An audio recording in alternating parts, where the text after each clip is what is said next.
Hmm, terlihat gagah, terlihat mewah bukan? Namun yang jadi pertanyaannya, apakah kita tahu tentang sejarah Jemaat Gemim Immanuelola dan bagaimana perkembangan jemaat yang sudah memiliki 26 kolom ini masih tetap eksis dan tetap memberkati banyak orang. Untuk itu, kali ini Setapak akan membahas tentang sejarah dan perjalanan Jemaat Gemim Immanuelola. Untuk itu tetap bersama kami dengan Setapak Sejalan Tanpa Paksaan.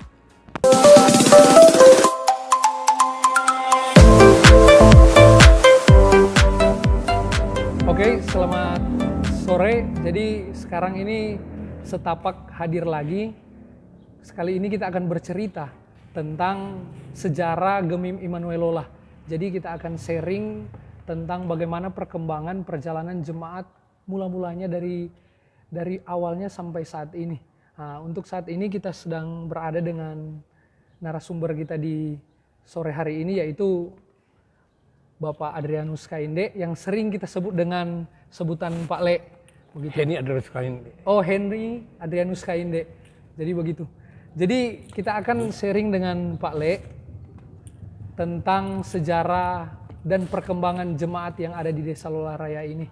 Begitu. Karena memang Pak Le ini menjadi rekomendasi juga untuk tua-tua yang sudah kita konsultasi untuk bercerita tentang sejarah.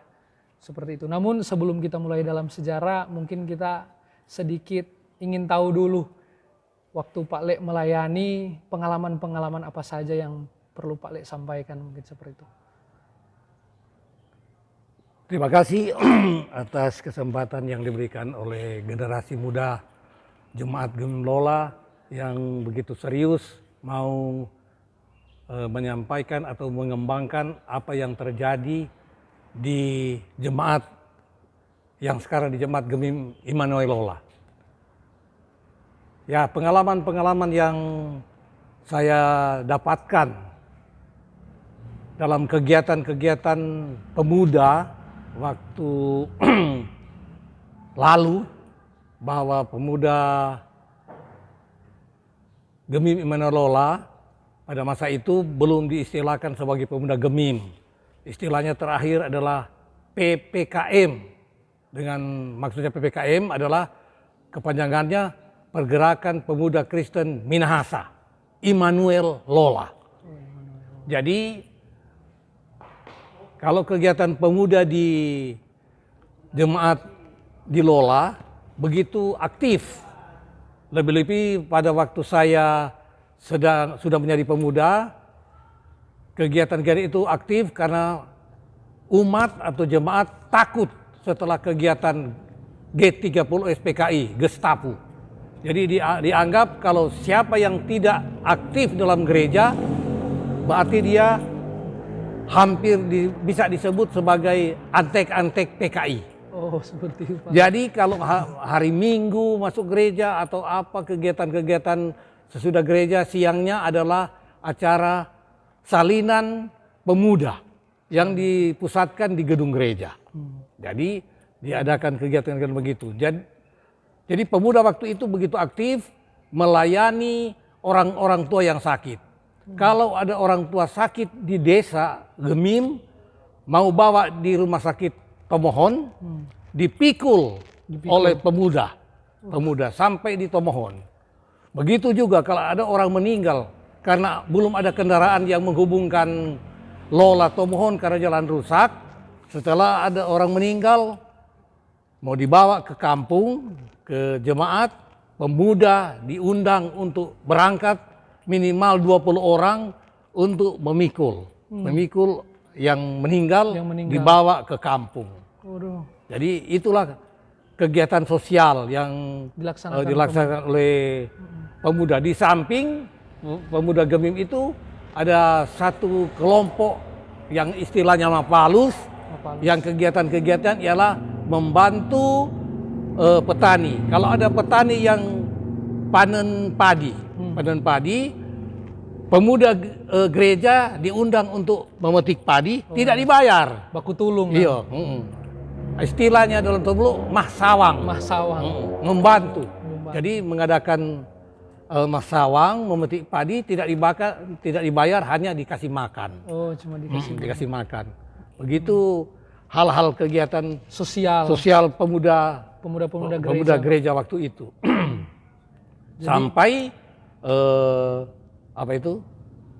kegiatan-kegiatan yang setelah menjadi gemim, maka terjadilah pembentukan kolom-kolom. Oh, jadi nanti pas setelah dikenal sebagai gemim, baru ada kolom. Kalau sebelum dikenal gemim, kayaknya tidak ada wilayah-wilayah. Oh, masih satu jemaat. Begitu. Masih ya, kalau ke gereja. Sesudah gereja tidak ada acara perkoloman atau ibadah kolom, hanya ada kegiatan pemuda dan wanita kaum ibu. Oh, seperti itu.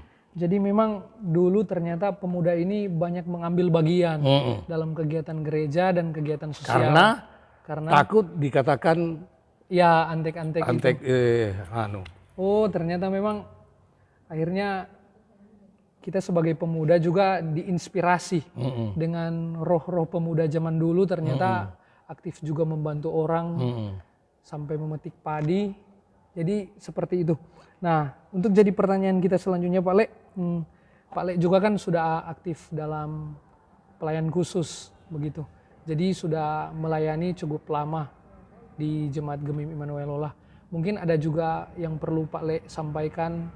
Mungkin Pak Lek pernah dipercayakan dalam posisi apa saja waktu dalam pelayanan begitu Pak. Terima kasih. Setelah Pendeta Sayo ditugaskan di Jemaat Lola menggantikan Pendeta Rumbayan yang waktu itu dia bervikaris di Lola, lantas diangkat atau diteguhkan di Lola Pendeta Rumbayan. Setelah dia bertugas, dia diganti oleh Pendeta Sayo di tahun sekitaran 80-an, 1980-an. Lalu diadakan pemilihan majelis jemaat. Saya terpilih di kolom 5 barangkali waktu itu sebagai samas. Sebagai samas. Pelayanan pertama itu. Iya, pelayanan tahun 80-an. Kira-kira saya umur 30. Jadi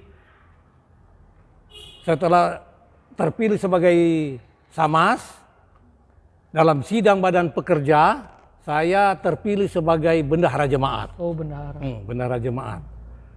Ya, begitulah.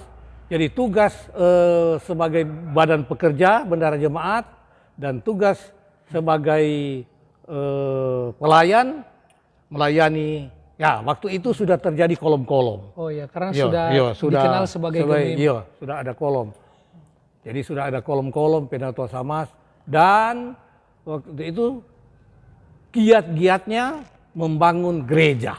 Oh, giat-giat membangun gereja. Jadi banyak kegiatan-kegiatan yang dibuat, pertandingan antar kolom, paduan suara, kegiatan-kegiatan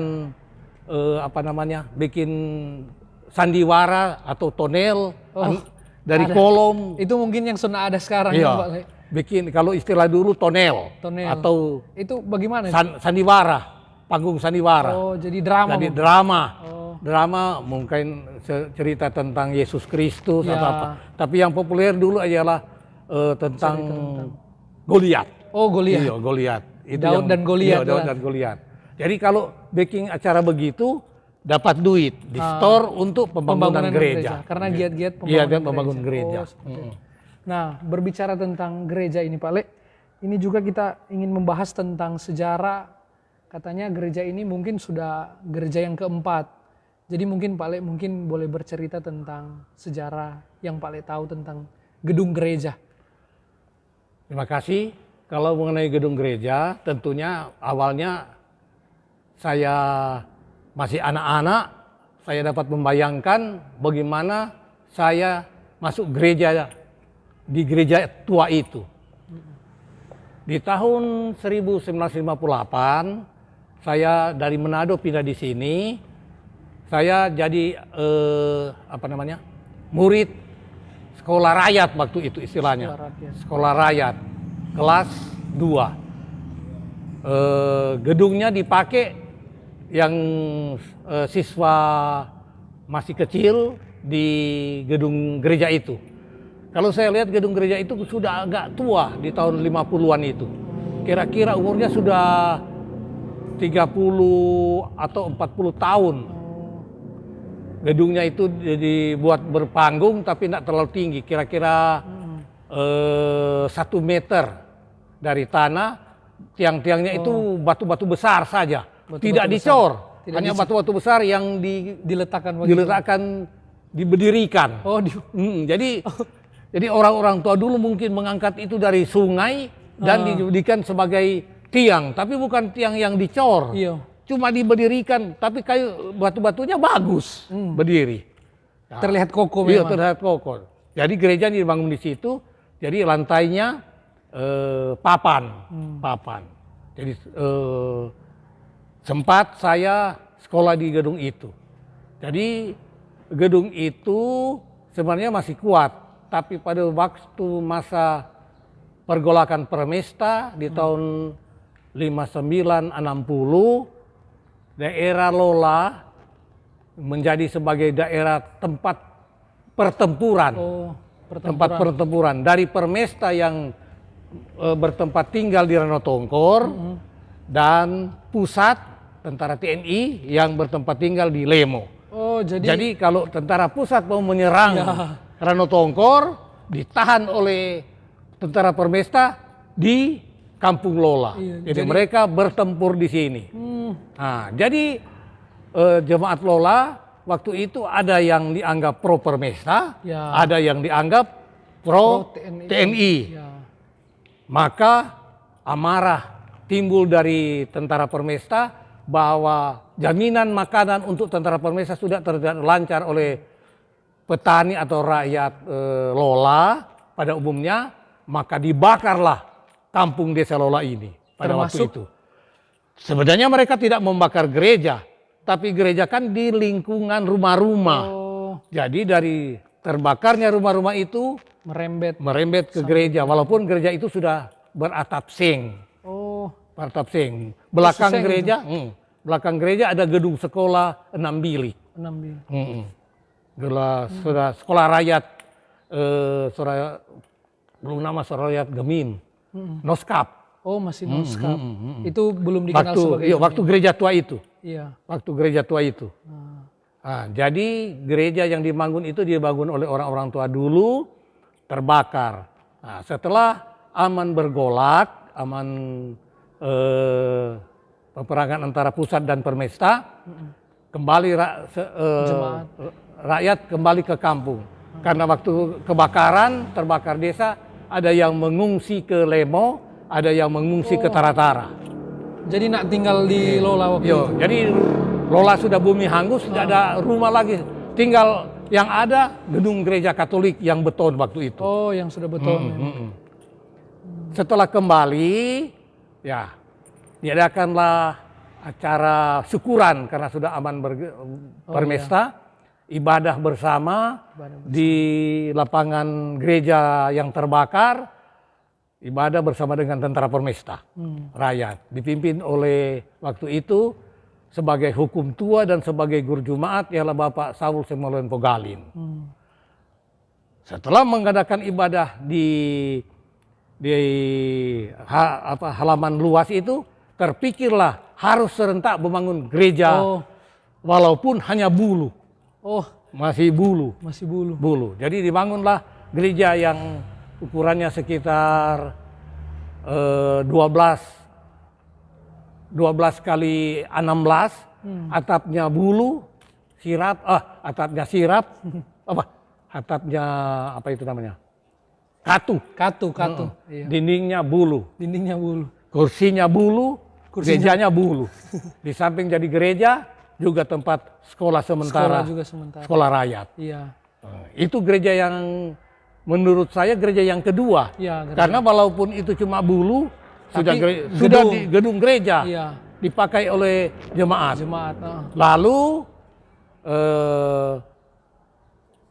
dipikir oleh tua-tua jemaat bahwa harus dibuat sekolah SMP. Karena di sini sudah ada SMP Kristen. Ya, oh SMP Kristen sudah ada. Iya, sudah ada SMP Kristen. Dulu SMP Kristen minjam di kintal desa. Jadi SMP Kristen dipindahkan ke kintal jemaat, dibangunlah sekolah.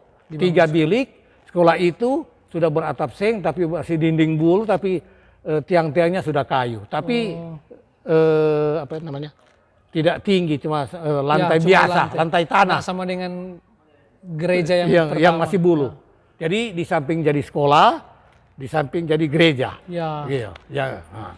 Setelah itu baru merencanakan membangun gereja yang cukup permanen. Ya, cukup permanen. Semi permanen. Semi permanen. Oh, permanen. Oh, permanen. Itu permanen. Yang dibangun sekitar tahun 1966. Peletakan waktu pertamanya. Nah, itu sudah dikenal sebagai Gemim waktu itu, Pak Le. Nah, itu sudah Gemim. Nah. Sudah dikenal Gemim dan saya tahu waktu itu sudah 6 kolom. Oh, sudah ada 6 kolom. Sudah 6 Jadi kolom. ada tata gereja Iya, yang sudah 6 menjadi kolom. kegiatan. Dan waktu membangun gereja yang permanen itu belum ada pendeta. Belum ada pendeta. Masih ketua jemaat yang waktu itu saling bergantian dipilih adalah Saul Samuel Pogalin atau Yoce Elpaat. Oh, iya. Yoce Elpaat adalah sebagai guru dan Saul Samuel Pogalin hukum tua. Hukum tua. Mereka yang saling bergantian dipilih oleh sidang majelis jemaat. Menjadi ketua jemaat. Lalu masuk pendeta Nokigo di tahun 99.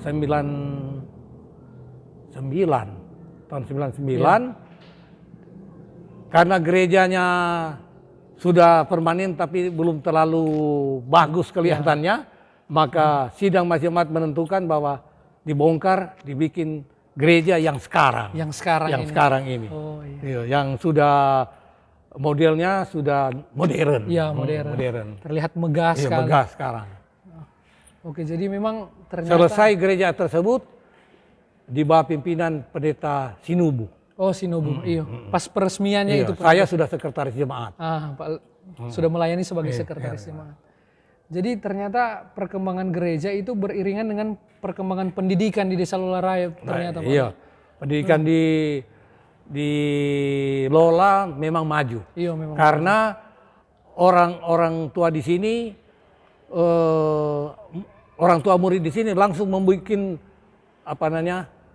satu yayasan pendidikan, walaupun cuma khusus untuk Gemim. Oh, Sehingga iya, cuma khusus untuk Gemim di Lola. Jadi dibangun satu gedung sekolah untuk SMP Kristen di tahun 60-an. 60-an. Nah, SMP Kristen itu yang satu-satunya SMP Kristen dari Reno Tongkor, Lola, dan Lemo. Ada SMP Kristen tapi di pusat wilayah gereja Tanah Wangko. Tanah Wangko. Karena mengingat murid-murid yang dari desa Reno Tongkor, desa Lemo, tapi kalau Lemo maunya ke Tanah Wangko, jadi dibikin SMP Kristen di Lola. Dan hebatnya SMP Kristen Lola, dia selalunya mendapat juara. Juara pertandingan lagu-lagu Kristen, dalam gerak jalan Kristen. Dan salah satu saya waktu itu menjadi anggota Gerakan Siswa Kristen Indonesia. Oh, Gerakan GSKI. Jadi kami selalu mengadakan kursus kader Kristen sebelum timbulnya PKI. Oh, sebelum. Jadi dari di sini ada siswa-siswa Kristen yang bergerak untuk mendidik adik-adiknya menjadi sebagai siswa Kristen Indonesia. Ya, siswa Kristen Indonesia. Itu pendidikan. Oh iya. Jadi memang ternyata dalam pendidikan pelajaran tentang kekristenan itu kental sekali. Dan maju sekali. Di jemaat sini. Dibanding dengan jemaat tetangga. Iya. Dibuktikan dengan prestasi siswa-siswa. Iya, siswa-siswa. Oh iya.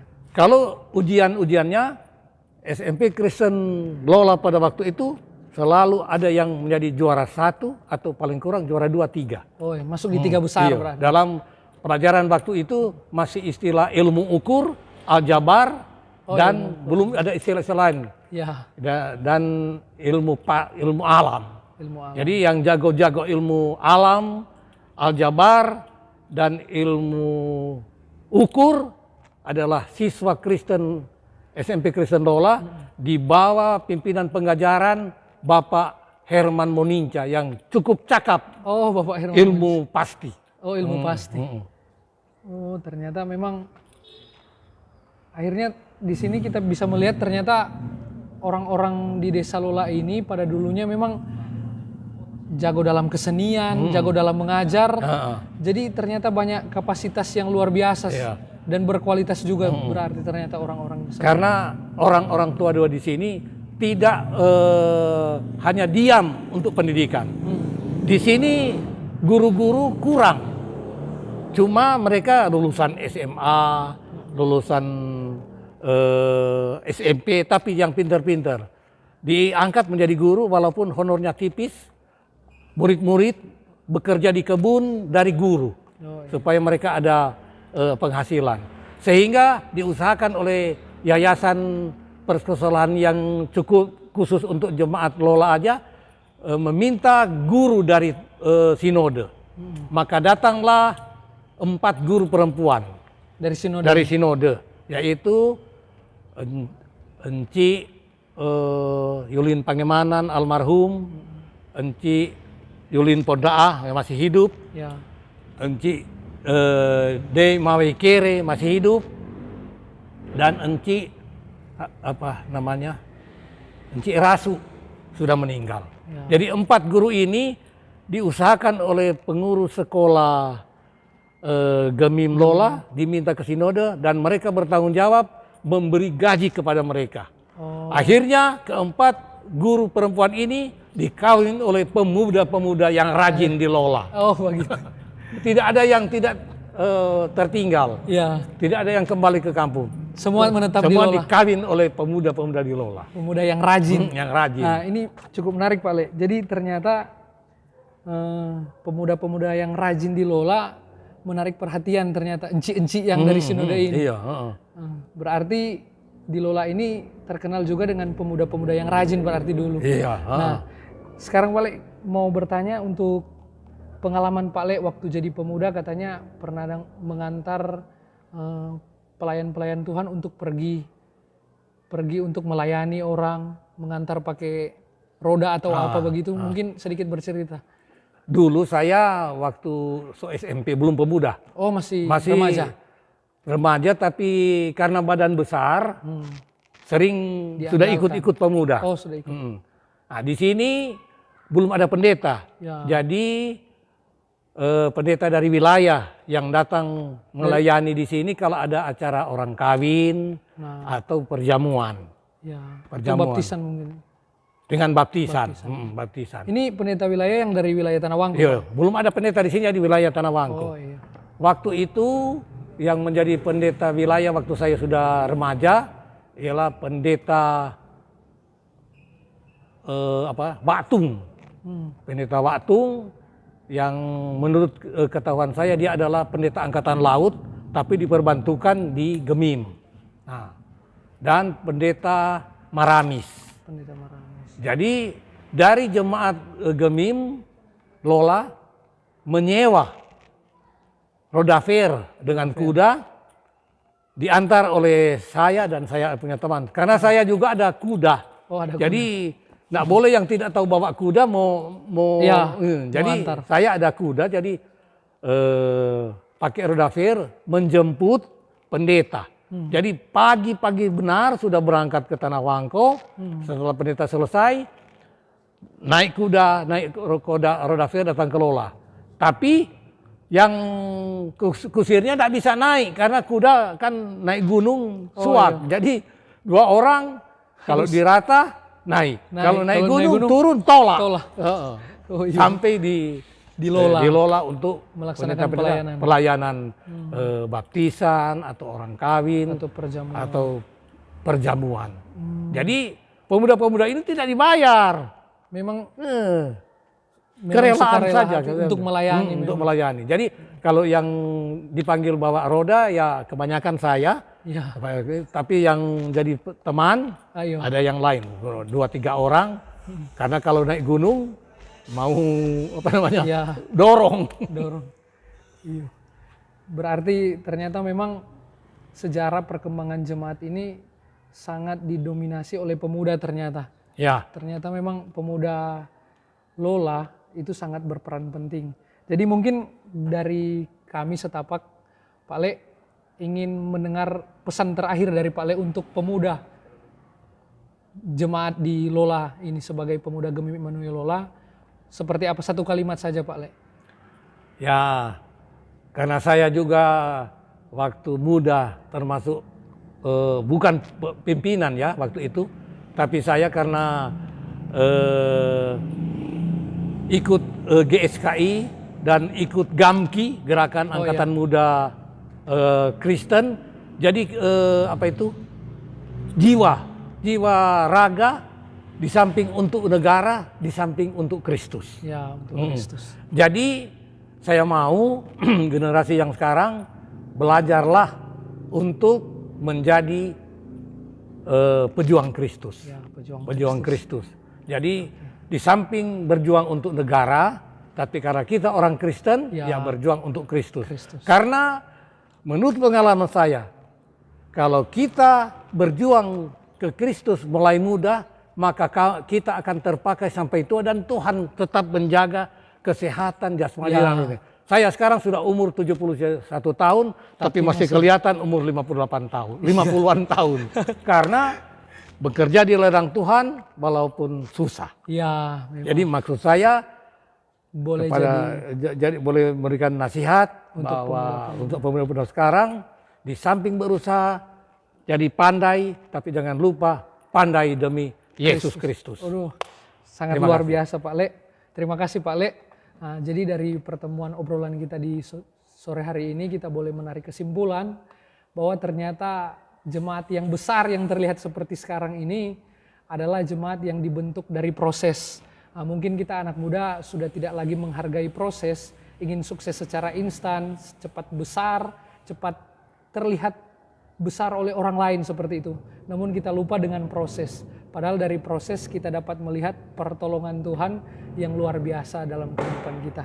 Nah, mungkin dari Setapak seperti ini dulu Pak Le, nanti kita akan lanjut lagi dengan obrolan-obrolan mungkin di lain waktu. Ya. Demikian perjumpaan kita. Salam Setapak, sejalan tanpa paksaan. Terima kasih, Tuhan Yesus memberkati. Oke, Tuhan Yesus berkati.